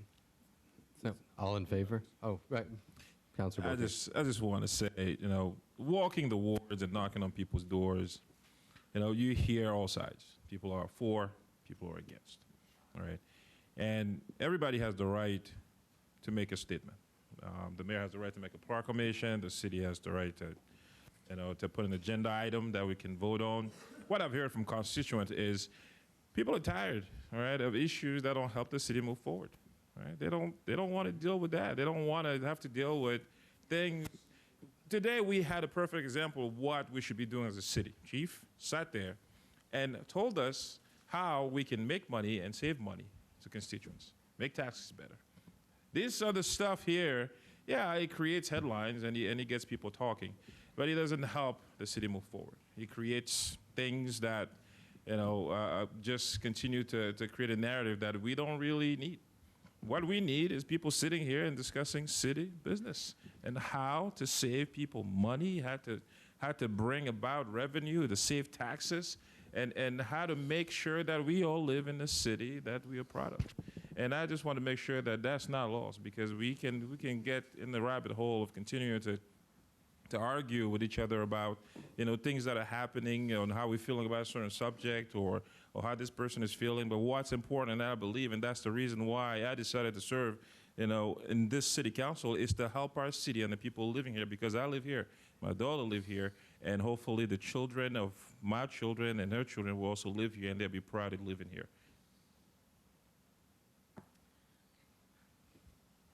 Just to respond to some of the things that were said. Again, my reading of a response to this was based solely on what I heard from residents on my walk around. And again, I do believe the city of Waterville is split on these particular holidays.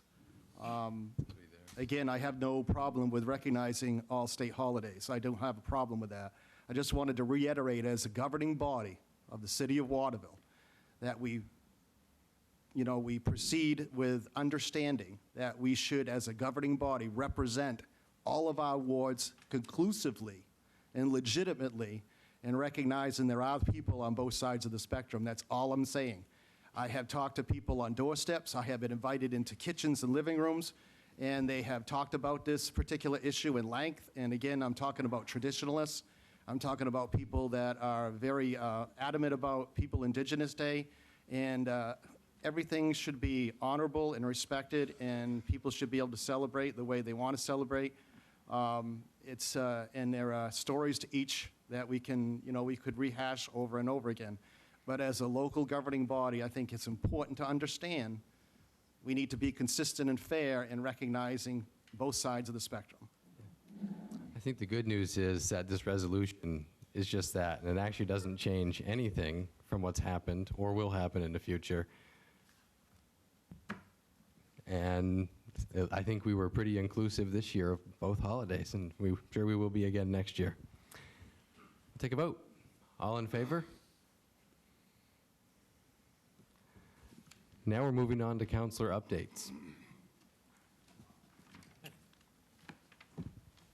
Just want to update folks on the work that our committee's taking on with the solar committee. We have some exciting things that are in the pipeline. It should be something very, very good for our community. We've seen, I think the Mid-Main Chamber is going solar. We're seeing that happening today. So there's a lot of exciting things that are happening with solar around our state, and we think that we're going to have some exciting news for folks coming pretty soon. Thank you. Is there any other councilors with updates? Patty? Am I on to community notes? But no, this is. Okay. I would just want to make note that in-person absentee voting has started at City Hall. I voted today. Residents who wish to vote absentee in person can come into City Hall during regular business hours. In addition, absentee ballots can be requested by simply calling our office, and we can get a ballot in the mail to you. The last day to request an absentee ballot is October 31st. Thank you. All right, we're moving on to community notes. Community notes is a time where if anybody has something they would like to speak about that was not on the agenda, now will be the time to do so. You have 3 minutes. We ask you to state your name and tell us where you live.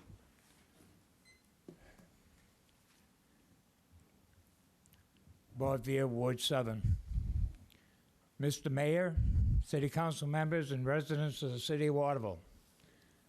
Since I only have an allotted time of 3 minutes to speak under community notes, I have asked several of my friends to assist in this matter. Waterville, Maine, Kennebec County, state of Maine, has been rooted in us. It does not matter how long we have resided here, nor the pigmentation or ethnic background. We choose Waterville for various reasons. Recently, Waterville has made national news, as well as all media types, newsprint, radio, social media. When it reaches national, it is never good news. I refer to the tragedy concerning the Blessed Sacrament nuns on Silver Street in 1996, as well as Ayla Reynolds of Violet Avenue in 2011. As a matter of fact, concerning Ayla, I was interviewed by a producer of the Today Show at midnight 2 days later. I even assisted the producer at several places that he wanted to go here in Waterville.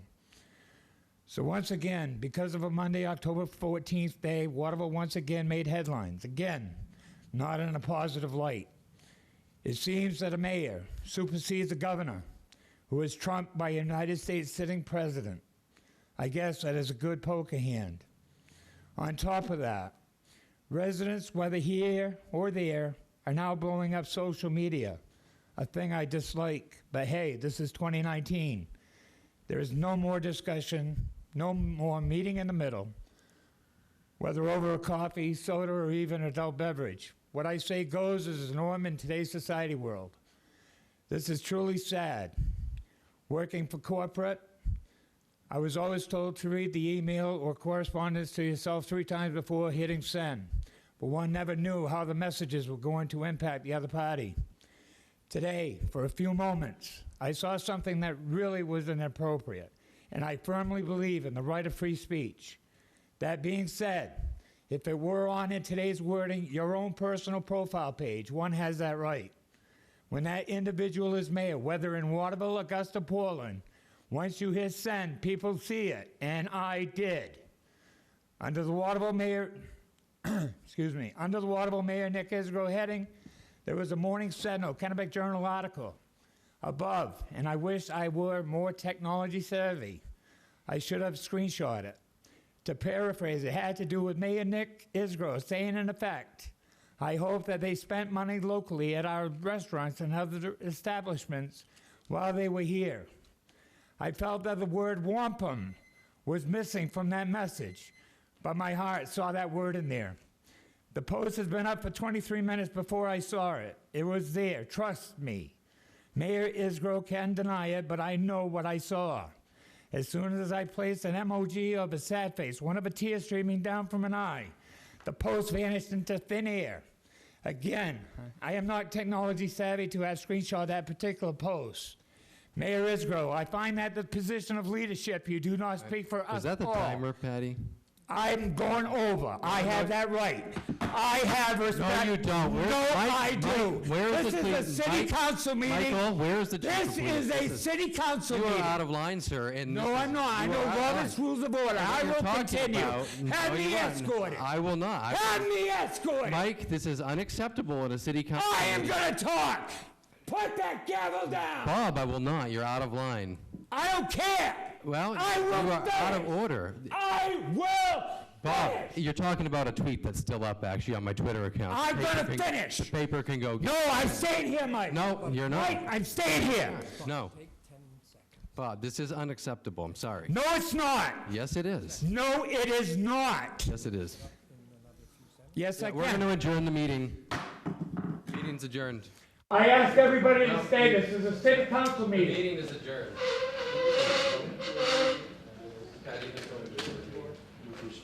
I'm not leaving. I am not leaving. I asked the city council to sit. I am not anyone, Mr. Israel. I will wrap it up within 5 minutes. You're okay with somebody coming and doing this, so you're going to allow this and help. You can have my time. Thank you. You're welcome. I'm asking for time. You want to finish my speech? Nope, you can finish it. You have my time to allow you to speak. It's up to the mayor, it's up to the council. I would suggest kindly. You that allow Mr. this at this meeting, you allow everybody to do this in the future. This is unprecedented. This is a city council meeting. That's why I'm running for City Charter Commission 2020. Can I finish, please, city council members? That's really rude. You have to preside. I yield my time. Thank you very much, residents, for yielding your time. Oh, we have it. As I was saying, and I Bob. hope this is being recorded. Bob, go ahead. You got 3 more minutes. Thank you.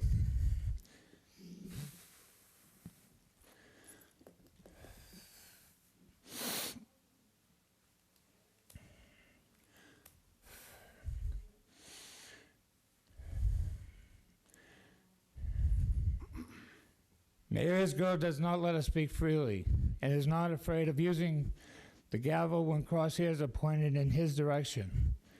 This is definitely not leadership at its finest. Leadership is earned. Leadership is accepting a peaceful agreement. Leadership leads to a community that accepts all to the table to converse mutually, crossing aisles. You do not have that going for you currently, Mr. Isgro. And that is not the kind of leadership we need in these ever-changing times of ours. Because of the past, we cannot change. Mayor Isgro falls under the same. We cannot take back your outbursts of the David Hogg incident, nor other posts that fall again under Waterville Mayor Nick Isgro, such as today's. Because of this, I am kindly asking that you submit your resignation as mayor effective at midnight today, October 15, 2019, and according to the Waterville City Charter, allow Council Chair Sidney Mayo to preside as acting mayor. The city of Waterville cannot afford yet another recall election, nor should it. It is our money, monies that supply the vital departments of this great city. As residents of the city of Waterville, Mayor Isgro, you have tarnished the city again. We wish you well in whatever choice you decide. As a person and a friend, we hope and pray for your very best for everyone. Thank you.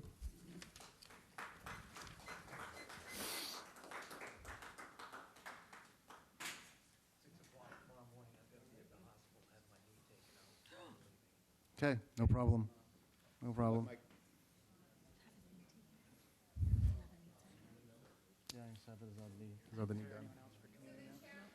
Anybody else for community notes?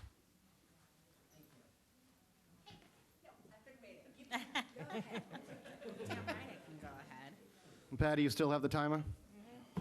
All right, so the Waterville Library is doing their 4th annual fundraiser, the Knock and Nosh, and they've partnered with the Waterville South End Neighborhood Association. They've given us 2 tickets, and we have decided to raffle them off on our Facebook page. So if you go to facebook.com/Waterville, SENA, you have to spell Waterville out. You'll see the post, it's the first one, and so if you can like the post or if you comment with your favorite thing to do in the South End, you'll get entries. And then the deadline to enter is next Saturday night at 11:59 p.m. And sometime on Sunday the 20th, I'll be conducting the drawing to see who gets it. Thank you very much. Thank you. Thank you. Anybody else? Hillary Koch, Ward 4. You raised a point that I thought was really interesting. You said that the mayor has the right to do this. And I don't think the question has ever been about whether he has the right. I think what Bob Veer was trying to say is how his actions impact the community. So what just happened a few minutes ago was really disturbing.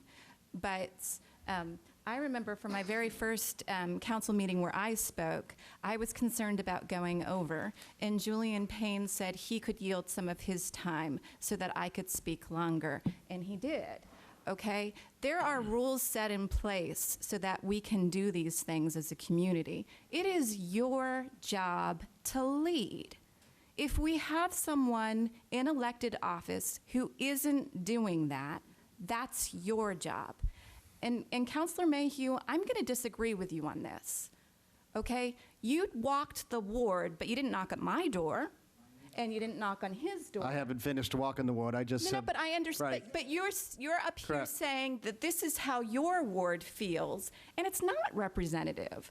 If it was meant to be representative, we would have held a forum. A city forum would have been representative. A city forum to say, how does Waterville feel about this? Would have allowed us to have that discussion. How we disagree matters. And what has been going on for years has nothing to do with us. This has nothing to do with what's good for Waterville. This has to do with someone indulging a totally different agenda. Because if it's really about us, you want us to disagree amicably. You want us to have difficult discussions and find middle ground. Yes. You want us to do that, and that's your job. To suggest that this isn't the city business can't be the case.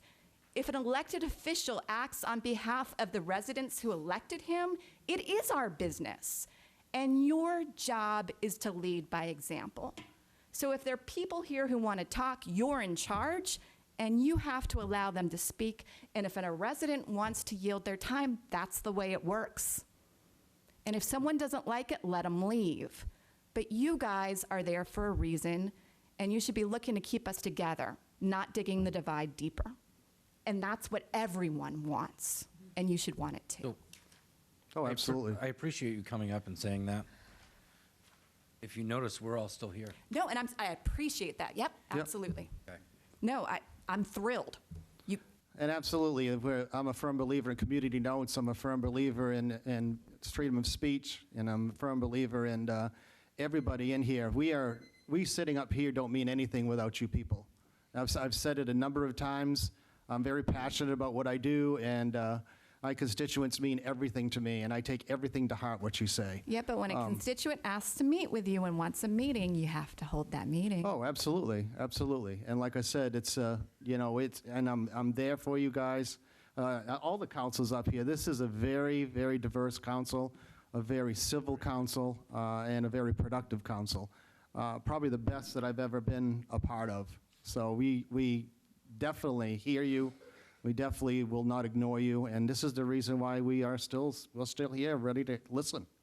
So then continue to step up. Absolutely, absolutely, and I appreciate your comments. Thanks again for coming up. Mark Andre. I've been underwater lobster diving commercial for two. Yeah.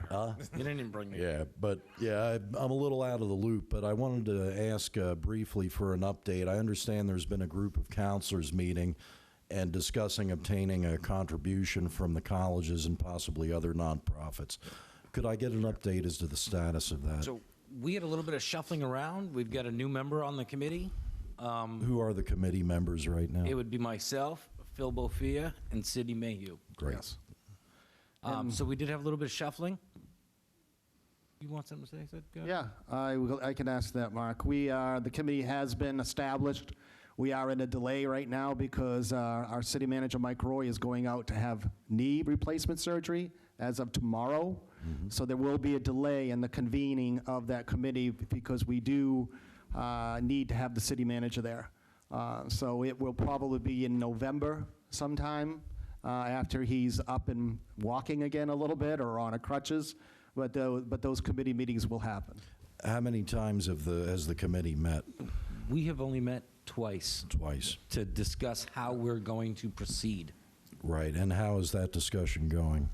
I think it's been pretty good. It's been an okay discussion. I mean, we had some points that a disagreement that we had, but again, it's a process that I believe it will take a little time. And when we have Councilor Mayhew now joining us, and I believe that we're heading in the right direction, and people, there's gonna be some good news coming out of the committee. I've heard trouble.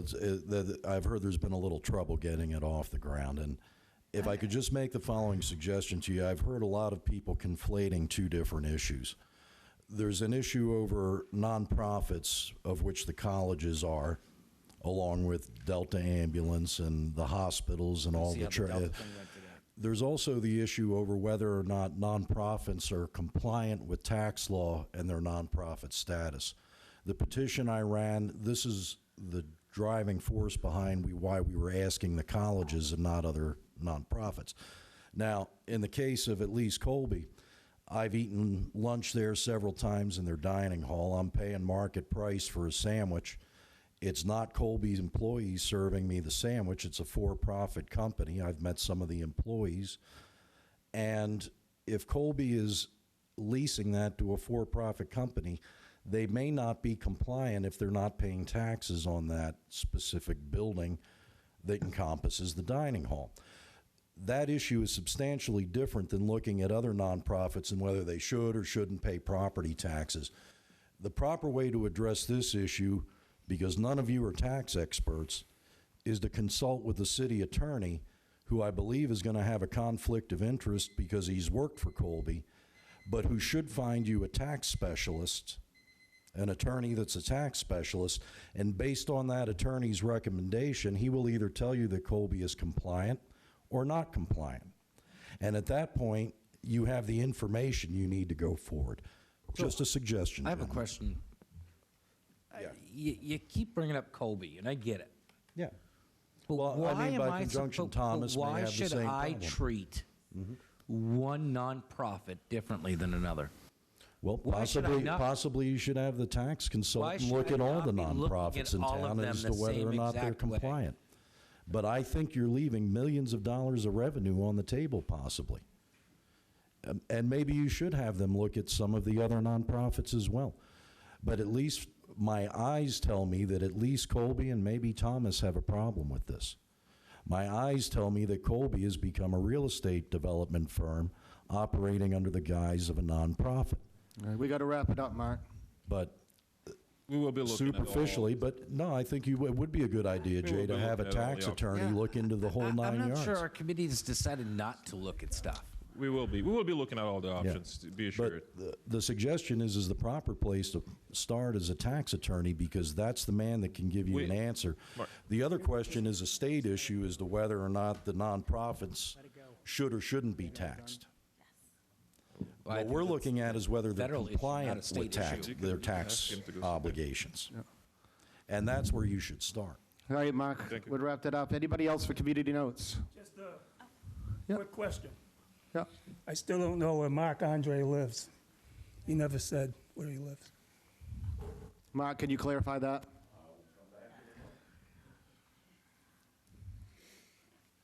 I'm an Oakland resident with a lease property in Ward 3.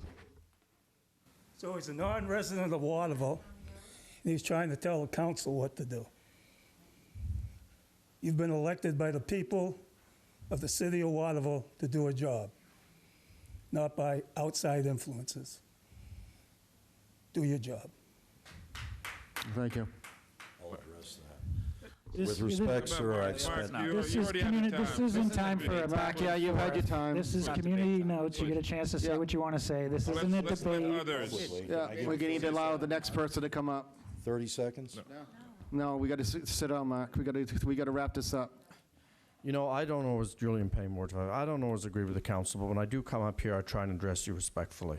I try to have a good tone, and, you know, I participate in these meetings. But what I've learned from tonight is there needs to be a debate. It's very ambiguous. How long do residents get to speak? Sometimes the timer goes, sometimes it doesn't.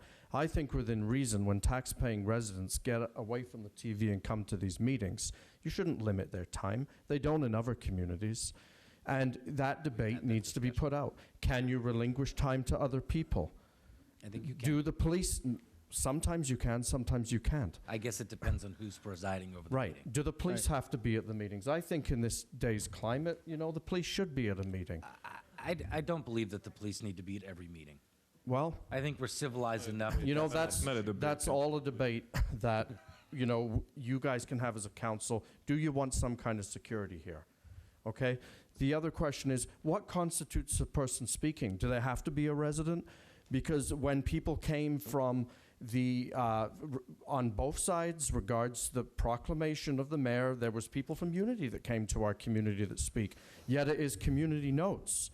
So where do we Right. stand on that? And As far as I know, Julian, it is if you have a piece of property in the city of Waterville, you are allowed to speak. But you allowed residents Right. from Unity to And come, you can- and I'm not saying that's good or bad, Right. but I think the rules need to be debated, they need to be enforced, and they need to be tightened up, especially with a young new council, and I think a lot of problems will be solved. And I think I've only been gavelled once the whole time I've stood up here. It's because I don't have a gavel. Yeah, I know. Yeah, you'd throw it at me, but but anyway, these are all things. And if you're a renter but you don't vote in Waterville, can you speak here? What if you're Yeah, running why- for a seat? But these are all thoughts and questions, and I do remember that day I relinquished to Hillary. When she first mentioned my name, I was a bit worried, but thank you. Thank you. Thanks, Jules. The next for community notes. Hi, my name is Christine Callahan from Ward 5, and I'll be really brief. Last month, meeting and what happened tonight. How's that, better? Much. Thank you. Okay. Better, thank you. Leaves me a little bit concerned, because citizens are supposed to be able to come here and be safe. We know what happened last month with Mr. Roberts. That shouldn't have happened, even though it was outside of the doors. Now we see tonight with Mr. Veer what happened. And now we're getting messages through third parties telling citizens, specific ones in particular, do not come to these meetings anymore. It's in your best interest. I won't have it. So I'm just saying, this is supposed to be a safe area for citizens to come, every citizen in Waterville. So if somebody has a problem, you need to deal with it and not send third-party messages. Because this person is a grandmother and a mother, and she's done with it. After last month, I am all done with it.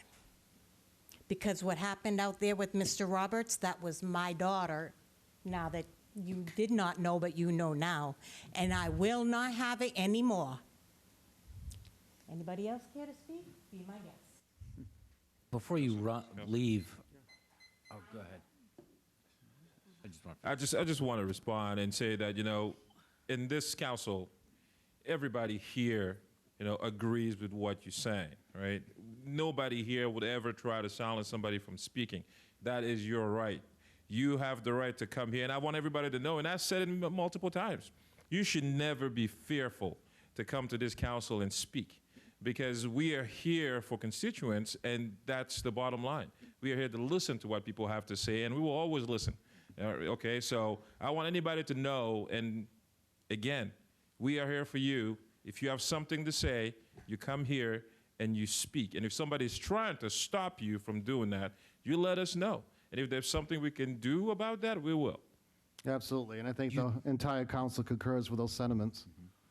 I mean, it's exactly why, you have to have ears of empathy for everybody, and definitely that's the moral strength of what we are as a council. So this is what we do. This is what we will continue to do, and we will be there for our residents and our constituents. And Cindy Jacobs, come on up. Hi, Cindy Jacobs, Ward 4, but representing the Waterville Public Library. One, Hi, library. we want solar. You put us on the list. We're Two, trying. I just wanted to give you guys an update on our water project, which is our patio project. We're really pleased with how it's come out. Mike Folsom and his team have done a really awesome job of identifying what was wrong with the drainage in our 114-year-old building. They fixed it. Nick Champagne and Mike Roy came up with the idea that, hey, there's some Riverwalk pavers that are left over. Do they meet the historic requirements that you're looking for the building? It turns out that we're going to be able to get over half of those pavers that were left over from the Riverwalk to be able to use, and Steve Jones is laying those right now. So that whole project is really coming out really well, and it's obviously been a team effort from everyone in the city. You know, it's working out so that, you know, the maintenance budget that you guys awarded to us, it's being, we're really being careful with that, and we're using it very effectively, and I just wanted you all to know that.